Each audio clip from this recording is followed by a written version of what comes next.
I hope you all are doing well today. Really quickly, I just want to update you on what we're doing this week as far as ELA 10 is concerned. So if you go here on Google Classroom, click on the classwork tab, just like usual. Here are your materials for the week. The standards and the learning targets, pretty straightforward. Please read these before Monday's class. Obviously, we'll go over them in class, but the more exposure you have to these learning targets, the better off you're going to be. Okay, so please look at those.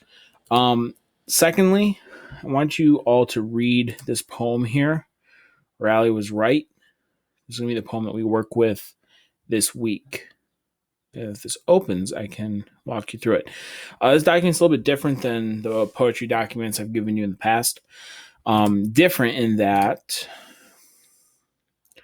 I have marked it with what we're going to be talking about in class. Cool.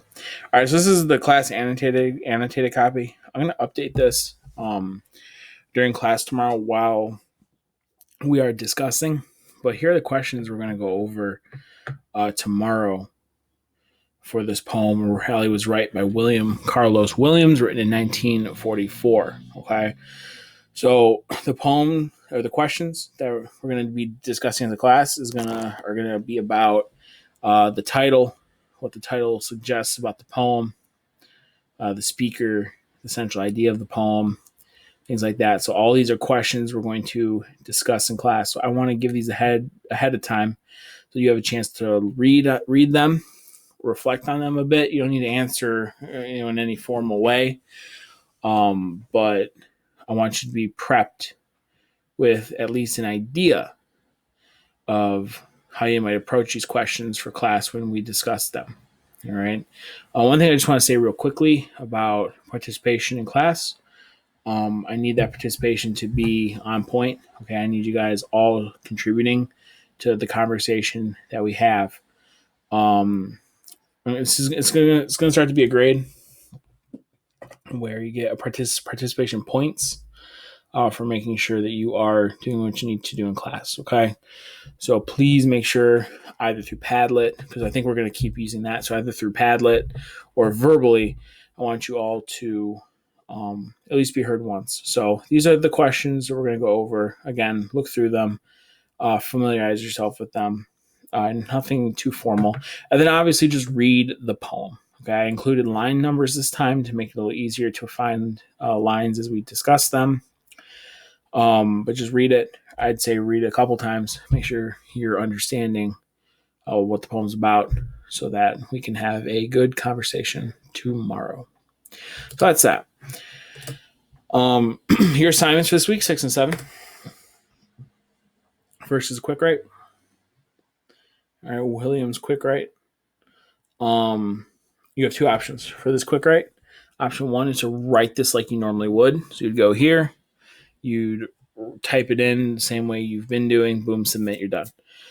The other option is to record yourself discussing it, kind of like what I'm doing right now, where I'm talking through the week's agenda. You could do your quick write, but verbally.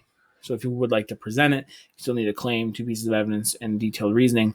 But if you would prefer to do it in a verbal explanatory way, you can do that. You can record yourself, attach it, and submit. So you get two options there. Then assignment 7.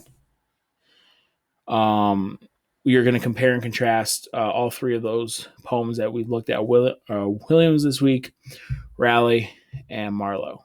All right. I'm going to give quotes, explain how those quotes show certain central ideas. And yeah, so this work here is in preparation for a summative that you're going to have next week. Okay. The summative is going to be a summative. Okay. It's going to be graded as a summative from the gradebook as a summative. So 90-10, as you know, for my class. So a summative of any sort, even though we're in this coronavirus distance learning thing format, that 90-10 is still true. So any summative assessments you have done, you do well, those can help your grade. And again, your quarter 3, quarter 4 grade are going to be the same grade. So get that as high as you can. This is a good opportunity to get those GPAs up as high as you possibly can, especially if you're unhappy with your grades. So this work here is going to help prepare you for that summative next week.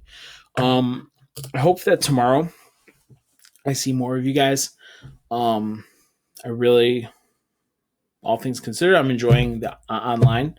It's teaching me a lot about how to better provide for you guys. And I'm hoping that it's not terrible for you. I hope that you're getting something out of it. I hope that we're able to discuss the literature. My morning class last week did very, very well with Padlet.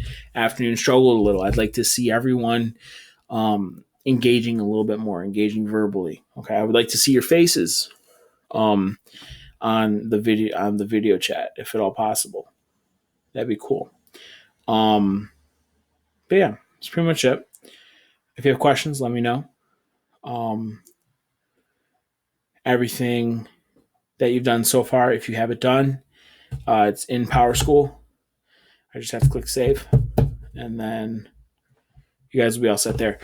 Yeah, so if you have questions, email me. Your grades will be updated tomorrow morning, probably after the first class.